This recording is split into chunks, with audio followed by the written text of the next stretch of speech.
Mag-good night ka na sa kanila. Good night po. Nag-i-sleep na po kami. Opo, nag-i-sleep na po. Alright, that's my hair.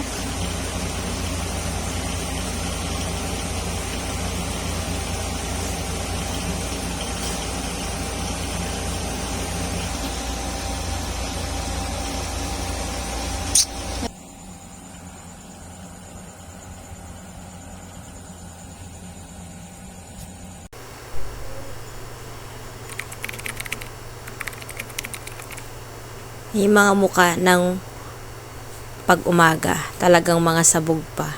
So, patapos niyan, nag-prepare lang din naman ako ng breakfast ni Hans. At baon, gano'n, nagpe-prepare lang ako niyan.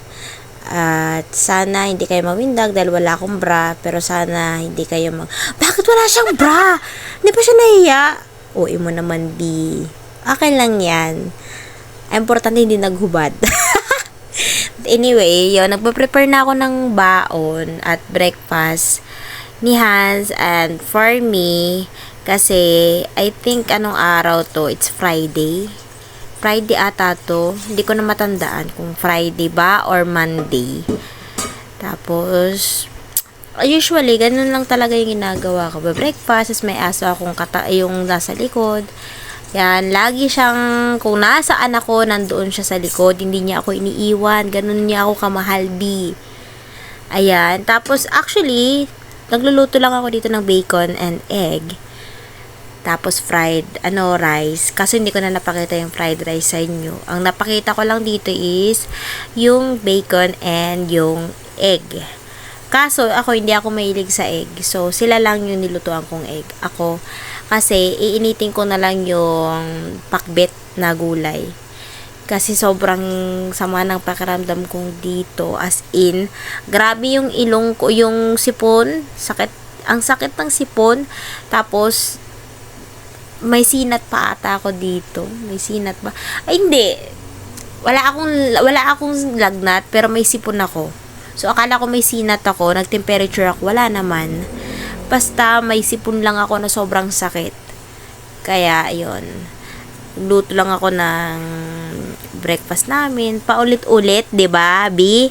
Paulit-ulit, nakakabobo. Oo nga, nagluluto ng breakfast. Kaya ba, ano ba yung usually? Actually, ang usually lang naman natin inaano sa umaga is mag-coffee with tinapay or kahit ano pa man. Dito kasi sa amin, minsan lang din kami mag-rice sa morning. Pero usually ang kinakain lang namin, bread. Ako, bread and coffee lang ako. Pati si Hans. Actually, si Hans is American style. Hindi siya Filipino style. American style siya. So, hindi siya mahirap i-prefer na ng breakfast or even food. Ganon. Yun, nagpatapos ng bacon, syempre, nag-ano na rin ako ng egg nila. Ako hindi ayoko ng egg. Sila lang nilutuan ko niyan. Ewan ko ba kung bakit ayoko ng egg. Masarap naman siya. Yung egg, yung lasang egg, 'di ba? May lasang bang egg iba. Masarap naman, kumakain naman ako, pero pag slimy kasi, yung pag naano sa bibig mo, parang nandidiri ako. Siguro yun yung ano ko. Yun yung pag-aano ko kasi pag, 'di ba, pag kinain mo siya, parang slimy siya pagdating sa mouth mo. Ayan. Di ba ang sarap? Ayan naman yung akin. Ayan. Tapos nanonood ako ng Started with a Kiss. A Day Kiss Again na yan kasi season 2 na yan. So, yung mga tita dyan na nababaliw noon, hello kayo dyan. Pinagbabaliwan natin yan noon. As in, nakakiliging story. Pero, syempre, hindi naman lahat ng tao is makaka-relate. Ako, hindi naman ako nare-relate sa babae. Pero kasi, ang cute kasi ng love story nila. Alam mo yun, yung parang, yung lalaki, yung parang wala sa'yo intention na, yung parang wala siyang ka-idea na may in love siya sa'yo, at wala siyang pagtingin isang katiting. Pero grabe si ate girl B, talagang tinrabaho niya. Dito naman ako proud sa girl. Talagang grabe yung pagtatrabaho niya, ma-in love lang sa kanya si Guy.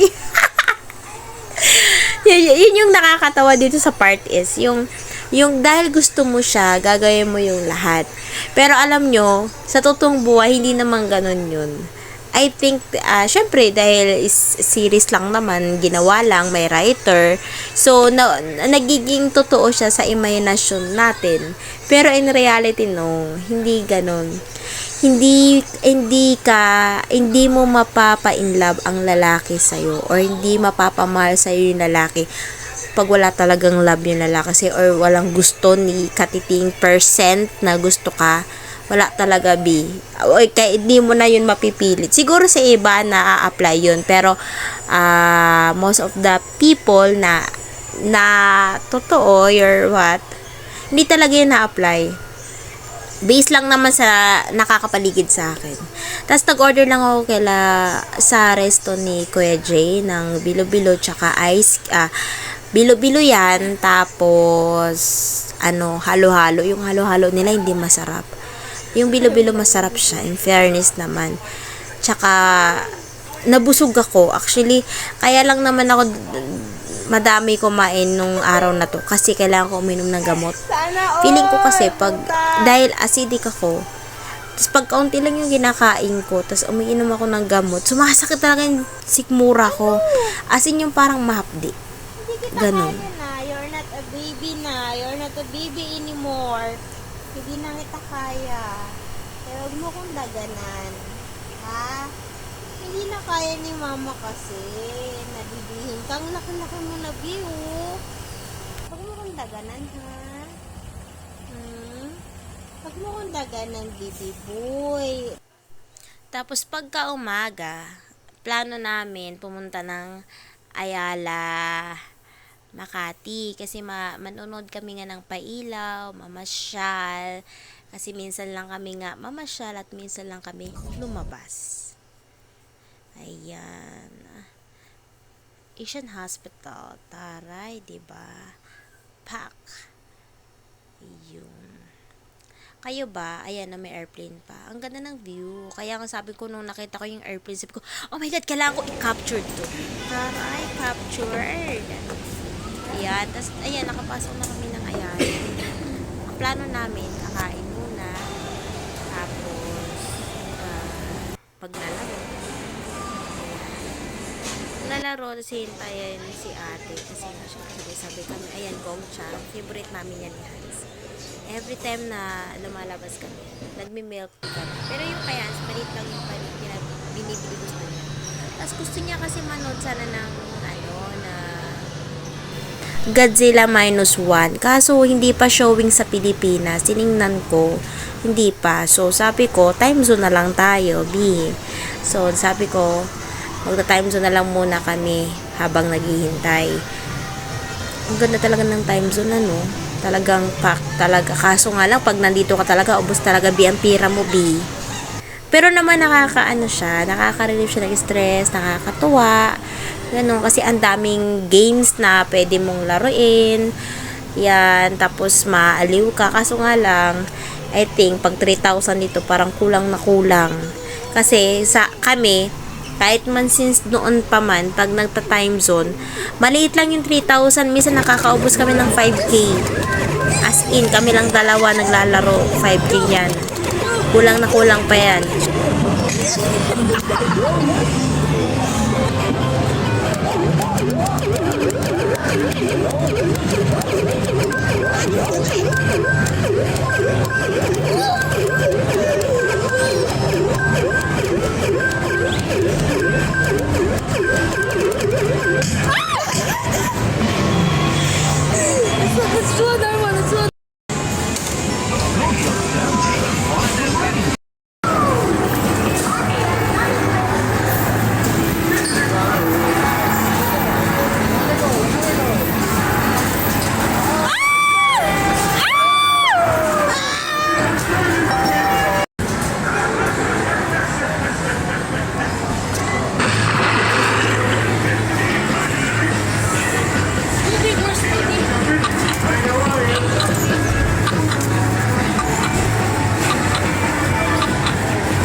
pagkatapos namin maglaro ni Hans sa time zone, patapos niyan, pumunta na kami ng mga pailaw. Ayan, nakikita nyo, di ba ang ganda? As in, ang ganda niya.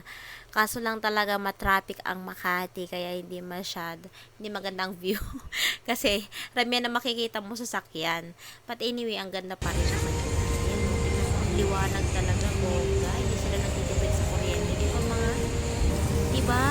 Oh, bang.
Nag-enjoy ba kayo mga B sa ating mga pailaw, 'di ba?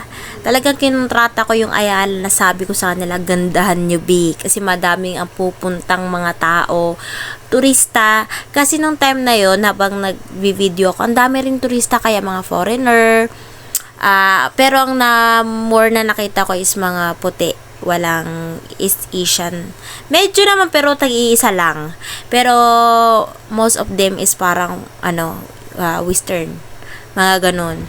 Tapos nagvi-video rin sila, nagtitake rin sila ng mga video kasi sobrang ganda niya talaga mga B. Sana makapunta kayo. Actually, nakapunta na rin na kayo at baka nga ako na ang late ko na nga nai-edit, late pa ako nakapunta kasi dito lang kami may time, kaya ganun.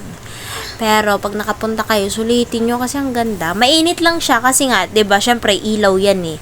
Mainit talaga ang ilaw kahit gabi. Pero okay lang kasi 'di ba pag gabi malamig. Lalo na dito mapuno dito sa sa Ayala, mapuno dito eh. So malamig siya. So it's maganda pa rin siya na kahit may ilaw. Sobrang ganda niya. Hindi ka mapofrustrate. Matapos niya, namasya lang talaga kami at umuwi na ng bahay. Sana nag-enjoy kayo. Bye!